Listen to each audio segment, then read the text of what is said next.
What's up, everybody? This is the Quarter Guy, and sorry for the lack of a My 25 Cents worth last week. Things were kind of busy last week, so I really couldn't do an unscripted like this. But anyways, last night a new piece of info for Pokemon Ultra Sun and Ultra Moon was revealed. Lycanroc is getting a new form. It is Dusk form Lycanroc.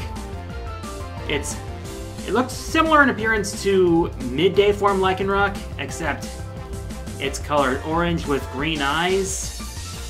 We don't know how you're going to be able to obtain it yet, or how it's going to play differently from the other two forms. In fact, the only other piece of information that we know is that Ash's Rockruff is going to evolve into this new form. But something occurred to me when I thought of this.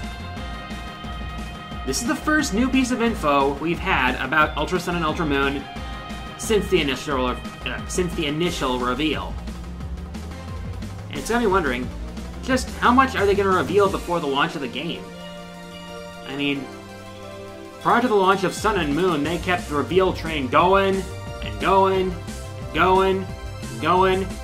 They revealed all the stuff like Z moves, who the villainous team was, who the real villainous team was, without revealing that they were a villainous team. Stuff like the Ultra Beasts. They pretty much revealed most of the stuff in the game before the game was released. And now we're pretty much getting a dry spell with just a nugget thrown our way. It actually makes me kind of wonder just what the new game is gonna be like. Besides the fact that it's gonna follow the same battle formula that we've had since the beginning, with the modifications we've had over the course of the series, but at least give us something to wet our whistle. I'd just like to see something between now and the game's release, and we're gonna get that, but I think it's dripping a little slow. Oh well, I guess we'll find out more soon enough. Anyways, a couple updates. I'm currently in the process of scripting top 10 video game composers. That's going to be my project for this month. But for next month, I'm trying to decide between three choices. The first of them, for Street Fighter's 30th anniversary, top 10 Street Fighter characters. Second, an idea I've had in my head for quite some time now, top 10 games that would make good anime.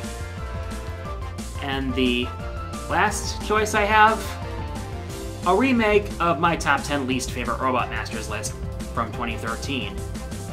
Not only have my opinions shifted a little bit on that list, but I've done things on that list that I still regret and still get called out for. Basically, what I'm saying is, there are people who judge me on that list alone, and I'm sick of it. I made mistakes in that list, but I've grown since then. And that's one reason I want to make that list, to show just how I've grown since then. I'll probably put up a Twitter poll for that, to see which ones you guys would like to see. I'll probably do all three in due time, but which one you'd like to see first? I'd just like to gauge opinion on that. Anyways, for my question of the week, what do you expect to see in Pokemon Ultra Sun and Ultra Moon? As always, leave your answers in the comments. Favorite answers will be featured in the next episode. Here are our last episode's winners.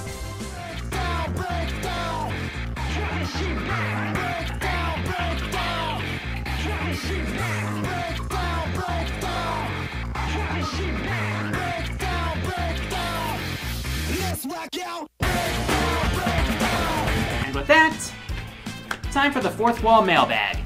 As always, send me your questions via YouTube messages and I'll answer my favorites in the next episode. First question this week comes from Grant Scarborough, who asks, are there any characters from other franchises that you think could work well as playable characters in ARMS? Really, there's only one that really comes to mind. The only one I think that could really work would be Little Mac from Punch-Out! The reasons for that being fairly obvious. I mean, he is a boxer, that's what he does, and Arms as a whole has a lot of boxing elements to it. I mean, it's like all about dodging and countering, making the right punch at the right time.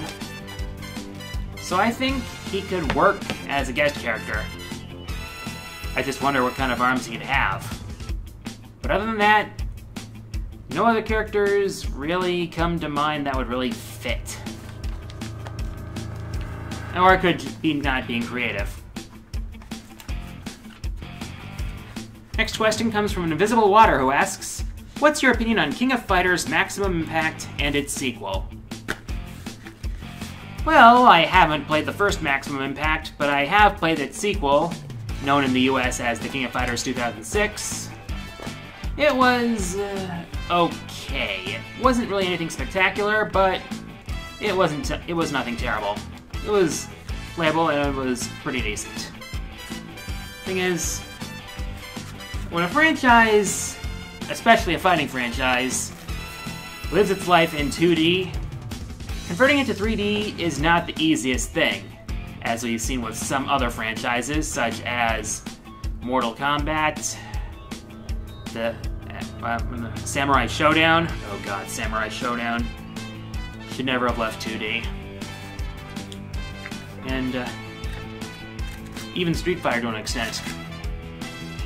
Though, I don't remember if there was actually any sidestepping in Street Fighter EX, but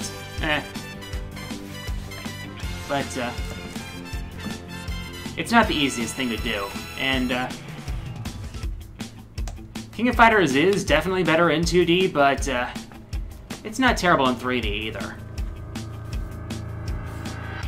Last question this week comes from the Masked Mewtwo who asks, what's your opinion on Don't Hug Me, I'm Scared? That is some messed up crap.